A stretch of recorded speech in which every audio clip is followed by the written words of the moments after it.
दोस्तों, इस वीडियो में देखेंगे ईरान ने बॉर्डर पर भेजे बैलिस्टिक मिसाइल। ईरान ने अपनी मिसाइल ताकत हद से ज्यादा बढ़ा दी है। गाजा से सीरिया तक रूस का बदला शुरू। नेतन्याहू को पुतिन की बहुत बड़ी धमकी। पाकिस्तान ने ईरान पर हमला करके थर थर कांपने लगा। कितने संतों और महंतों ने जान गंवाई होगी, तब जाके ये शुभ दिन देखने को मिल रहा है।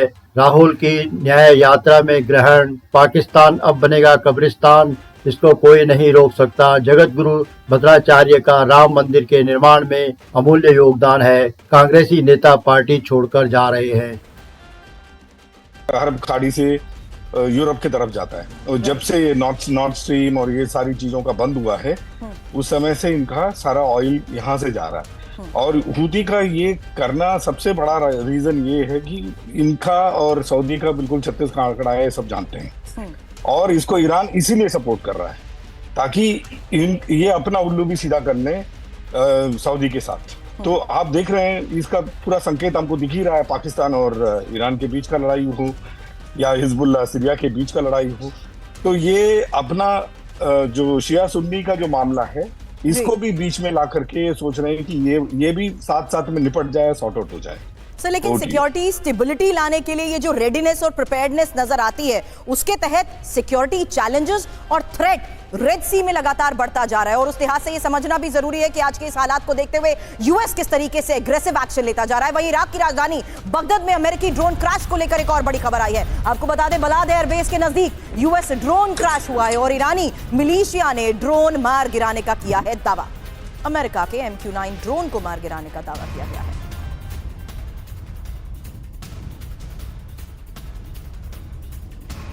बड़ी जंग की तैयारी में ईरान। बड़ी खबर, ईरान ने बॉर्डर पर भेजे बैलिस्टिक मिसाइल। बॉर्डर पर बैलिस्टिक मिसाइल की ट्रांसपोर्टेशन के वीडियो भी आए हैं सामने। आपको बता दें, पाकिस्तान के मिसाइल अटैक का जवाब दे सकता है। 3 दिन पहले ईरान ने जैश अल अदल को टारगेट किया था।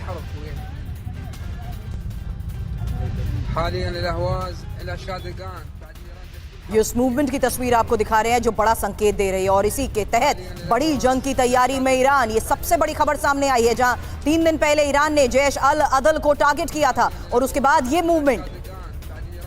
तस्वीरें आपको दिखा रहे हैं बॉर्डर पर बैलिस्टिक मिसाइल के ट्रांसपोर्टेशन की। ईरान ने बॉर्डर पर ये बैलिस्टिक मिसाइल भेजे हैं। तो ईरान की इस तैयारी के क्या बड़े संकेत मिल रहे हैं, इस बारे में आगे करूंगी चर्चा। लेकिन उससे पहले एक और सबसे बड़ी खबर ईरान की विध्वंसक न्यूक्लियर तैयारी को लेकर, जहां ईरान तेजी से यूरेनियम भंडार बढ़ा रहा है। परमाणु बॉम्ब बनाने लायक यूरेनियम उत्पादन को लेकर खबर बड़ी है और IAEA को यूरेनियम भंडार की जानकारी ईरान नहीं दे रहा है। एक साल में 100 किलो से ज्यादा सर्वाधिक यूरेनियम प्रोडक्शन ईरान कैसे कर रहा है, इसको लेकर यह बड़ी खबर सामने आई है। ईरान की न्यूक्लियर जंग की तैयारी को लेकर खबर इसलिए क्योंकि सर्वाधिक यूरेनियम भंडार ईरान बढ़ा रहा है। यह बड़ी खबर है, जहां एक साल में 100 किलो से ज्यादा 60% सर्वाधिक यूरेनियम उत्पादन को लेकर खबर आई है। एक परमाणु हथियार के लिए 90% तक सर्वाधिक 20 किलो यूरेनियम की जरूरत होती है और ईरान के पास परमाणु हथियार के लिए पर्याप्त मात्रा में यूरेनियम है। IAEA की तरफ से भी ये बड़े दावे किए जा रहे हैं और इंटरनेशनल परमाणु ऊर्जा एजेंसी को ये जानकारी साझा नहीं कर रहा है ईरान का रवैया निराशाजनक है।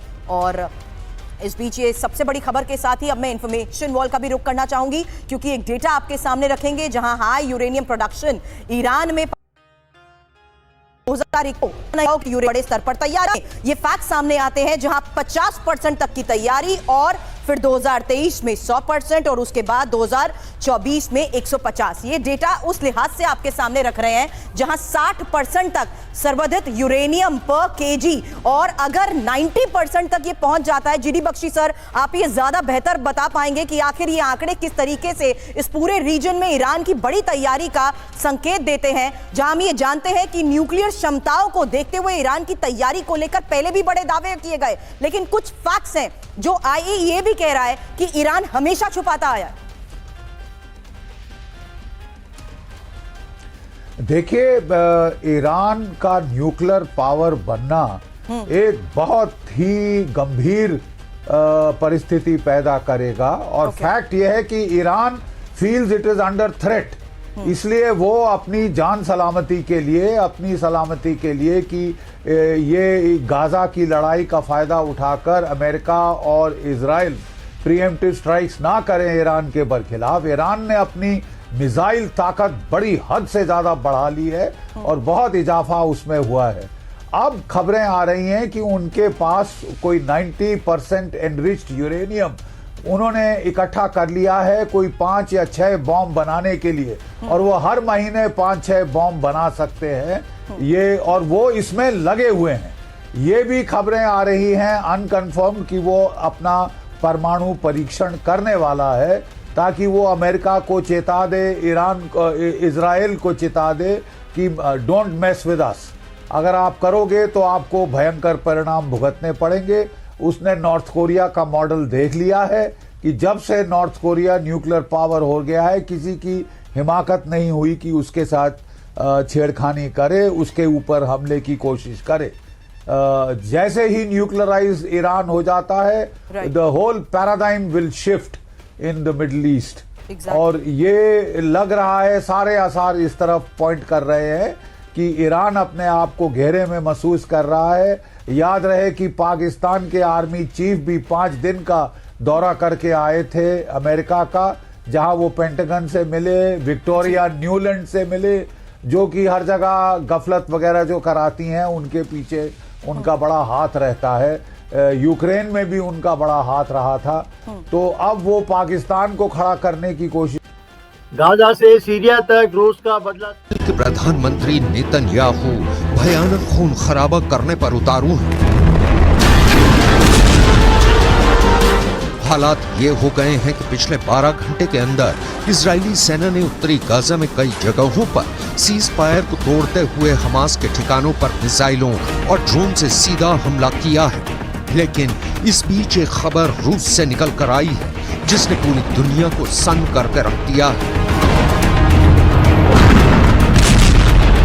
71 साल के रूसी राष्ट्रपति व्लादिमीर पुतिन ने साफ चेतावनी दी है कि अगर गाजा में खूनी गदर नहीं रुका तो फिर गाजा से लेकर सीरिया तक इजरायली सेना पर भयंकर हमले शुरू हो जाएंगे। नेतन्याहू को चेतावनी देते हुए पुतिन ने जो कहा है उसने अमेरिका समेत तमाम पश्चिमी देशों को गहरे संकट में डाल दिया है। जरा देखिए पुतिन ने ऐसा क्या कह दिया है कि अब गाजा युद्ध इजरायली सेना के लिए गले की हड्डी बनता जा रहा है। गाजा से सीरिया तक रूस का बदला शुरू। रूसी राष्ट्रपति व्लादिमीर पुतिन ने प्रधानमंत्री बेन्यामिन नेतन्याहू को सीधी चेतावनी देते हुए कहा है कि अगर गाजा युद्ध नहीं रोका तो फिर सीरिया भी इजराइल पर सीधे और बड़े हमले शुरू कर देगा। पुतिन ने हमास और इजराइल के बीच संघर्ष विराम पर बोलते हुए साफ कहा है कि इजराइल जिस तरह से सीज फायर की आड़ में गाजा से लेकर सीरिया तक हमले कर रहा है, उसकी वजह से अब फिलिस्तीन इजरायली संघर्ष तीव्र वृद्धि की ओर बढ़ चुका है। पुतिन ने अपनी चेतावनी में यह खुलासा नहीं किया है कि क्या रूस की सेना सीधे तौर पर इजराइल के खिलाफ जंग में उतरेगी या फिर रूस ईरान और लेबनान के जरिए इजराइल पर बड़ा हमला करवाएगा। खबर यह भी है कि सीरिया में मौजूद रूसी सैन्य अड्डों पर इजराइल के खिलाफ युद्ध की तैयारी पूरी कर ली गई है। हम आपको बता दें कि पुतिन ने इजराइल से साफ कह दिया है कि अब गाजा में मासूम फिलिस्तीनियों की मौत का तमाशा रूस नहीं देखेगा। दावा किया जा रहा है कि मॉस्को ने ईरान, सीरिया और लेबनान को बड़ी जंग के लिए तैयार रहने को कह दिया है। पाकिस्तान ईरान पर हमला करके थर थर कांपने लगा। तरफ गाजा पर इजराइल का अटैक है तो दूसरी तरफ ईरान के परमाणु बम का खतरा। क्या इसके बाद सऊदी अरब ने भी परमाणु बम बनाकर मुस्लिम देशों का अगुवा बने रहने का प्लान बना? पाकिस्तान और ईरान के बीच वार पलटवार पिछले लगभग 48 घंटों से चल रहा है। पाकिस्तान ने आज सुबह ईरान की सीमा में बलूच लिबरेशन आर्मी के ठिकानों पर हवाई हमले किए हैं। ईरान ने आज तेहरान में पाकिस्तान के सीनियर राजनयिक को समन किया। ईरान की मीडिया का दावा है कि पाकिस्तानी हमले में 9 लोगों की मौत हुई है। इस बीच इस्लामाबाद में अचानक हड़कंप मच गया है। विदेश में मौजूद पाकिस्तान के केयरटेकर वजीर आजम और वित्त मंत्री दोनों विदेश से वापस इस्लामाबाद आ रहे हैं और पाकिस्तान से आ रही खबरों को देखकर लग रहा है मानो वहां भारत से जुड़ी एक खबर का डर चल रहा है।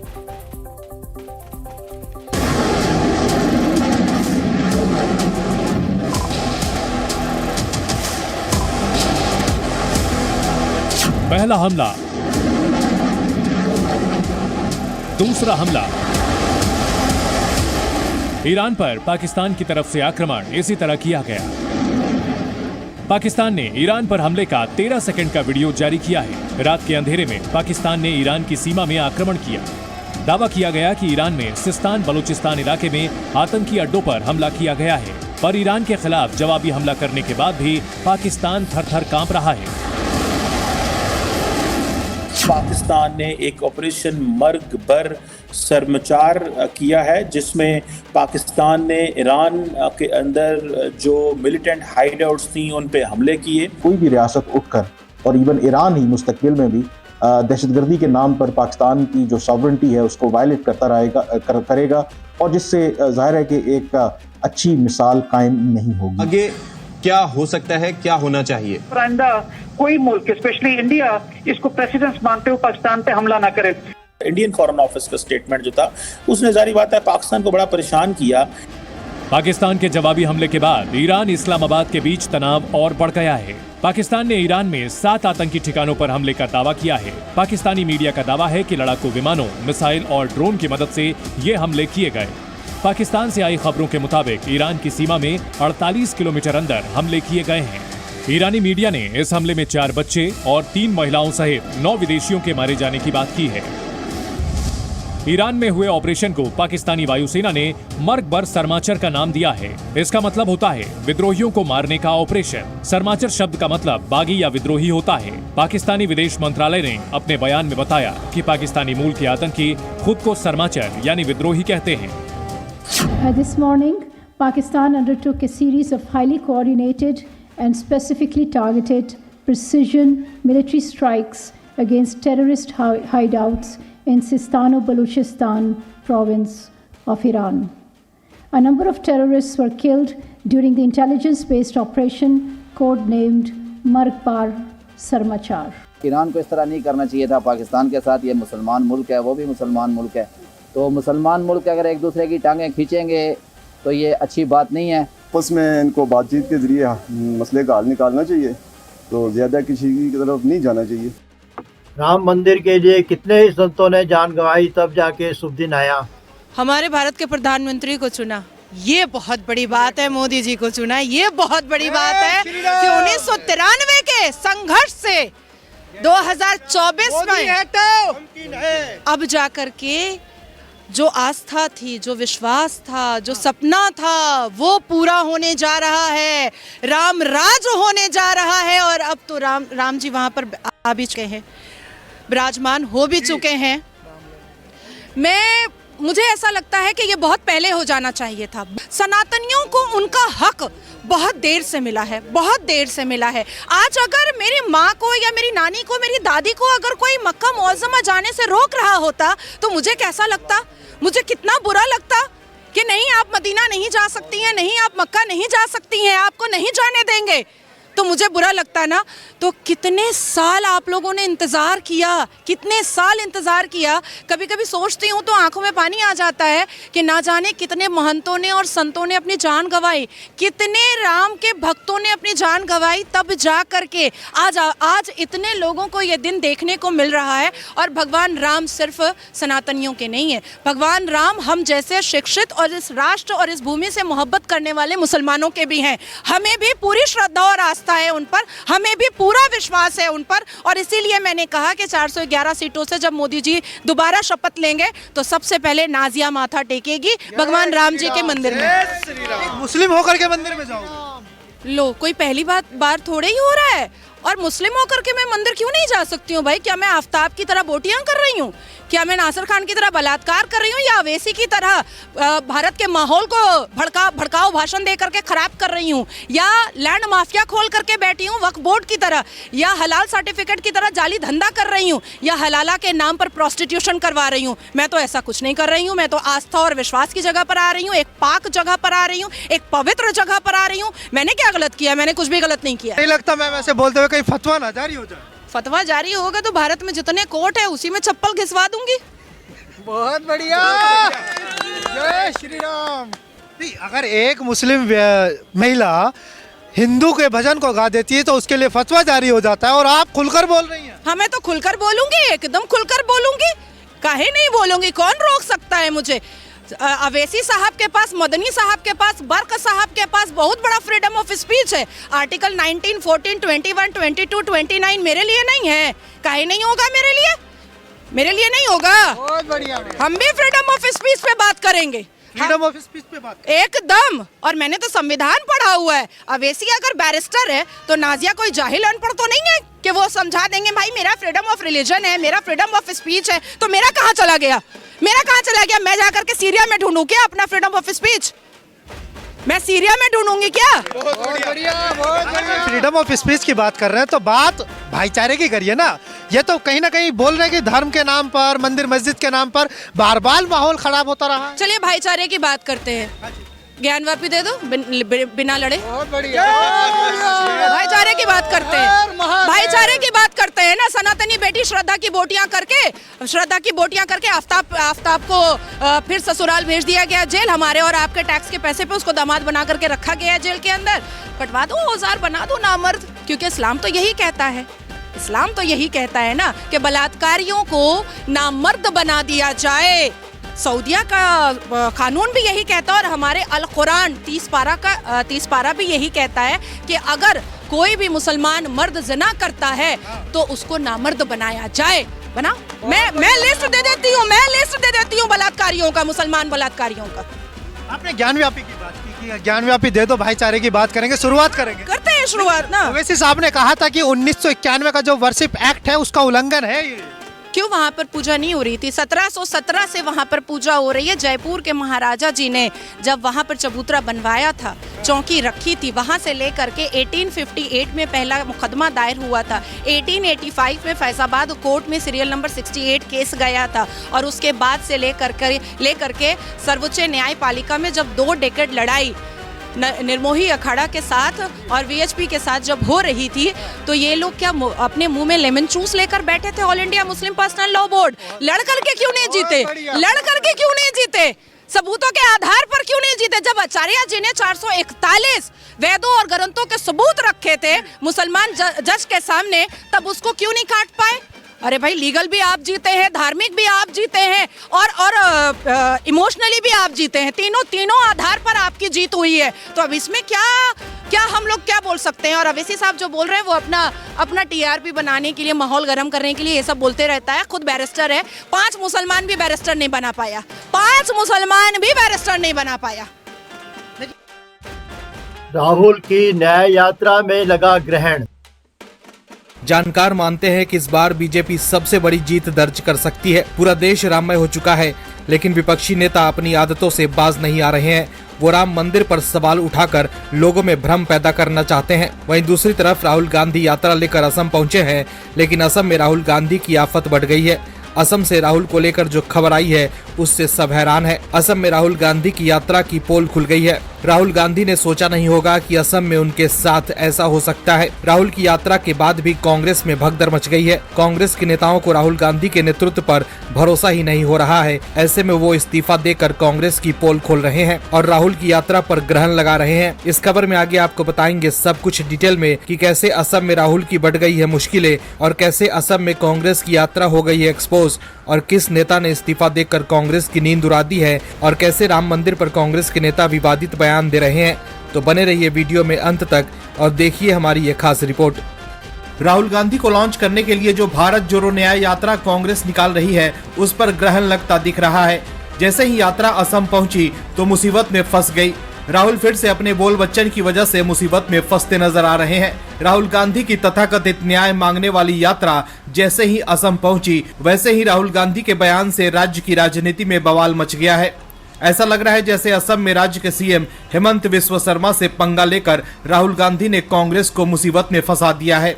ऐसा लग रहा है जैसे राहुल गांधी शायद ये भूल गए थे कि असम के सीएम हेमंत बिस्वा शर्मा है और वो कांग्रेस को अच्छे से जानते हैं और उन्हें अच्छे से पता है कि कब और कहां कांग्रेस की कमजोर नस पर वार करना है। ऐसे में शर्मा के वार से कांग्रेस बैकफुट पर आ गई है। पाकिस्तान अब बनेगा कब्रिस्तान, इसको कोई नहीं रोक पाएगा। बहुत एक्सपर्ट है पाकिस्तान, बहुत एक्सपर्ट है। तो मुझे लगता है कि पाकिस्तान की सारी लड़कियां भी अगर बेच दी जाएं तो भी सऊदी अरबिया का कर्ज तो पूरा नहीं हो पाएगा। पाकिस्तान के मुंह पर 56 मुस्लिम मुल्कों ने थूक दिया है अपने आप को सरेंडर, अदरवाइज जान भी नहीं बख्शी जाएगी।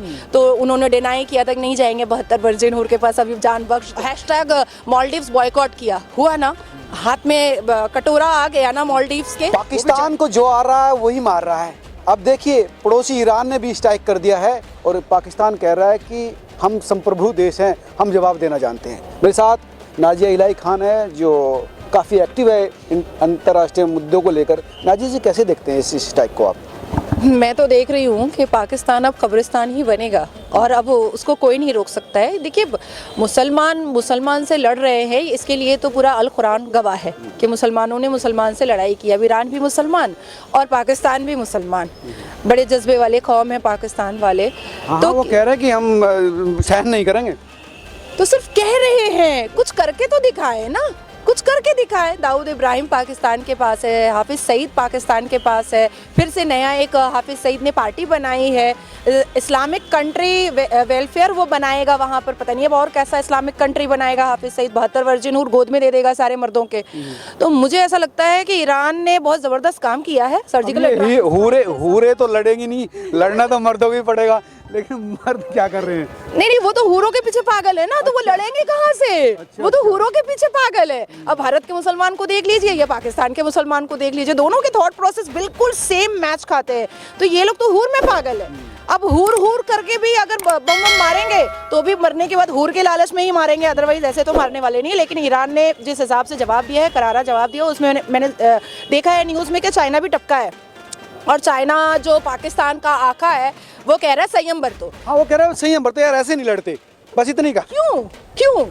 देखिए, आज तक पाकिस्तान ने कभी भी चाइना के खिलाफ कुछ नहीं बोला है। सच्चा दोस्त है, ऑल टाइम फ्रेंड। हालांकि चाइना जो है वो मुसलमानों की दाढ़ी नोच रहा है। जानमाज का जो चटाई है वो बोलता है चटाई जमा करो, 2 फुट का चटाई जमा करो, साफ कर दिया।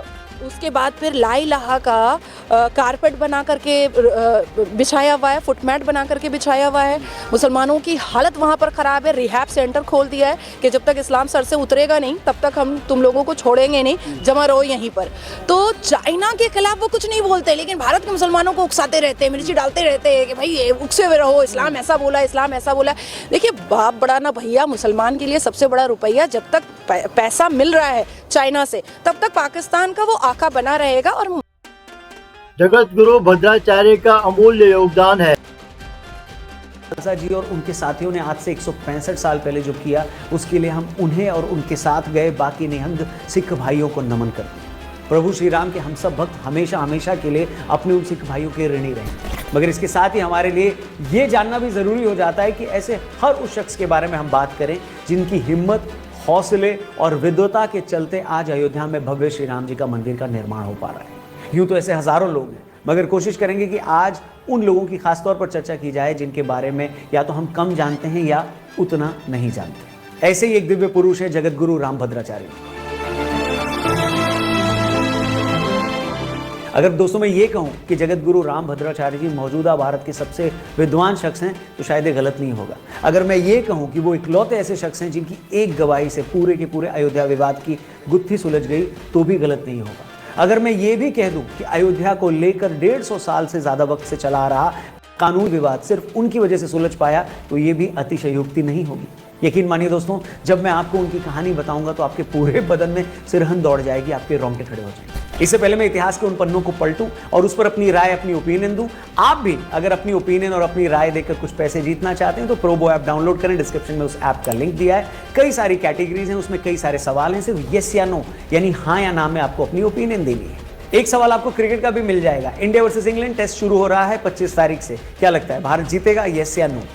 एंटरटेनमेंट कैटेगरीज के भी कई सारे सवाल। बस आप ऐप डाउनलोड करो, यस या नो में अपनी ओपिनियन दो और ढेर सारे पैसे जीतने का मौका पाओ। वीडियो में आगे आओ। दोस्तों, मैं बात कर रहा हूं जगत गुरु रामभद्राचार्य जी और राम मंदिर निर्माण में उनके अमूल्य योगदान की। आपको बता दूं, जगत गुरु जी का जन्म 15 जनवरी 1950 को हुआ। पैदा होने के 2 महीने बाद ही उनकी आंखों की रोशनी चली गई। वो न लिख सकते हैं, न पढ़ सकते हैं और न ही ब्रेल लिपि का उपयोग करते हैं। वो केवल सुनकर चीजें याद रखते हैं। मगर इसके बावजूद उन्होंने 22 भाषाओं में महारत हासिल की। वो इस समय भारत में तुलसीदास जी पर सबसे बड़े विशेषज्ञ माने जाते हैं। अब सुनिए, सुप्रीम कोर्ट में जब अयोध्या विवाद पर बहस चल रही थी और दूसरा पक्ष ये साबित करने में लगा था कि भगवान श्री राम का तो कोई वजूद था ही नहीं, उनकी पूजा तो सिर्फ 300 साल पहले शुरू हुई और भगवान श्री राम का अयोध्या से कोई नाता था भी या नहीं ये भी तय नहीं है। ऐसे में जगत गुरु जी की एक गवाही ने केस का पूरा रुख मोड़ दिया। उन्होंने सुप्रीम कोर्ट में वेद पुराण के साथ रामलला के पक्ष में गवाही दी। उन्होंने ऋग्वेद की जैमिनीय संहिता से उदाहरण देकर यह बताया कि सरयू नदी से भगवान राम के जन्मस्थल की दिशा और दूरी क्या थी। इसके बाद कोर्ट के आदेश के बाद जैमिनीय संहिता मंगवाई गई, जिसमें जगत गुरु रामभद्राचार्य जी द्वारा बताए गए अध्यायों को खोलकर जब देखा गया तो उनका दिया ब्यौरा एकदम सही था। यहां तक कि जहां जन्मभूमि बताई गई है वहीं पर विवादित ढांचा मिला। जगत गुरु की इस एक गवाही ने पूरे फैसले का रुख मोड़ दिया। यहां तक कि एक जज ने तो ये तक कह दिया, उन्हें कहना पड़ा कि आज मैंने भारतीय प्रज्ञा का चमत्कार देखा है। जो आदमी आंखों से देख नहीं सकता वो वेदों और शास्त्रों के विशाल वाक्यांश से एग्जाम्पल पेश कर रहा है। ये वाकई कमाल है। दोस्तों, आप ही बताइए, इससे ज्यादा अनुपम और दिव्य अनुभूति कोई हो सकती है? एक ऐसा शख्स जो अपने जन्म के साथ ही अपनी आंखों की रोशनी खो देता है, जो न पढ़ सकता है न लिख सकता है, वो हजारों सालों पहले लिखे वेद पुराणों के ब्यौरों का इतनी सटीकता करता है कि देश की सबसे बड़ी अदालत को भी उसकी गवाही के सामने नतमस्तक होना पड़ता है। उनकी एक इस गवाही ने विरोधी पक्ष के उस झूठ की बखिया उधेड़ दी जो ये साबित करने पर तुले थे कि भगवान श्री राम का कोई वजूद है ही नहीं और उनकी पूजा तो बस कुछ ही 100 साल पहले शुरू हुई। आपको बता दें, जगत गुरु जी वर्तमान में चित्रकूट में रहते हैं। उनका वास्तविक नाम गिरधर मिश्रा है। वो राम कांग्रेसी नेता अब पार्टी छोड़कर जा रहे हैं। पीएम मोदी से मुकाबला करने के लिए खूब तिगरम भिरा रहे हैं, लेकिन विपक्ष के साथ कुछ भी अच्छा नहीं हो रहा है। देश के लोग एक बार फिर मोदी जी को पीएम बनाने के लिए बेचैन हैं। ऐसे में विपक्ष के नेताओं को भी पब्लिक सेंटीमेंट समझ आ गई है। यही वजह है कि कांग्रेस और दूसरे विपक्षी दलों से इस्तीफा देकर नेता बीजेपी में शामिल हो रहे हैं। अब तो वो लोग भी मोदी का गुणगान करने लगे हैं जो बीजेपी और पीएम मोदी के खिलाफ विपक्ष के लिए बैटिंग कर रहे थे। हम बात कर रहे हैं नरेश टिकैत की, जो बीजेपी से नजदीकियां बढ़ा रहे हैं। वहीं राकेश टिकैत भी कई बार मान चुके हैं कि पीएम मोदी से मुकाबला करना विपक्ष के लिए काफी मुश्किल है। वहीं टिकैत बंधु अब विपक्ष की भी मुश्किलें बढ़ा रहे हैं। इस खबर में आगे आपको बताएंगे कि कैसे टिकैत भी मोदी के साथ हो गए हैं। वहीं दूसरी तरफ राहुल गांधी जो असम में इन दिनों यात्रा लेकर पहुंचे हैं, उनकी मुश्किलें सीएम हेमंत बिस्वा शर्मा ने बढ़ा दी है। वो भी बताएंगे आपको इस खबर में। इसके अलावा कैसे राम मंदिर को लेकर राहुल को मिला है करारा जवाब, वो भी बताएंगे। वहीं केजरीवाल को भी बीजेपी ने दिया है तगड़ा झटका, उसके बारे में भी बताएंगे आपको इस खबर में। तो बने रहिए हमारे साथ वीडियो में अंत तक और देखिए हमारी ये खास रिपोर्ट। राहुल गांधी की यात्रा को लेकर कांग्रेस पर कभी भी कार्रवाई हो सकती है। राहुल गांधी हमेशा से अधीरपन की वजह से कांग्रेस को फंसा देते हैं। राहुल गांधी न्याय यात्रा निकाल रहे हैं, लेकिन कांग्रेस के नेताओं को इंसाफ नहीं मिल पा रहा है। नेता पार्टी छोड़कर जा रहे हैं तो कोई पूर्व महिला नेत्री अपने साथ कांग्रेस में रहते हुए यौन उत्पीड़न के लिए न्याय मांग रही है, लेकिन राहुल गांधी उन्हें भी न्याय नहीं दे पा रहे हैं। कांग्रेस ने राहुल गांधी को लॉन्च करने के लिए जो यात्रा निकाली है, उस यात्रा के भविष्य पर राहु काल मंडराने लगा है। कांग्रेस के नेता ये समझते हैं कि वो इस देश के मालिक हैं, लेकिन ऐसा बिल्कुल भी नहीं है। देश में अब मोदी सरकार का राज है, जो कानून के हिसाब से चलती है और जिस असम राज्य से यात्रा निकल रही है वहां भी बीजेपी नीति सरकार है और मुख्यमंत्री है हेमंत बिस्वा शर्मा। तो कानून के उल्लंघन पर कानून का चाबुक चलना तो तय ही है। ऐसे भी हेमंत बिस्वा शर्मा और राहुल गांधी के रिश्ते जगजाहिर हैं। हेमंत बिस्वा शर्मा राहुल गांधी को निशाने पर लेते रहते हैं। ऐसे में अब तो शर्मा को मौका ही मिल गया है, जिसके बाद राहुल गांधी की यात्रा पर असम में कार्रवाई शुरू हो गई है। दरअसल राहुल गांधी की भारत जोड़ो न्याय यात्रा असम में कानूनी पचड़े में फंस गई है।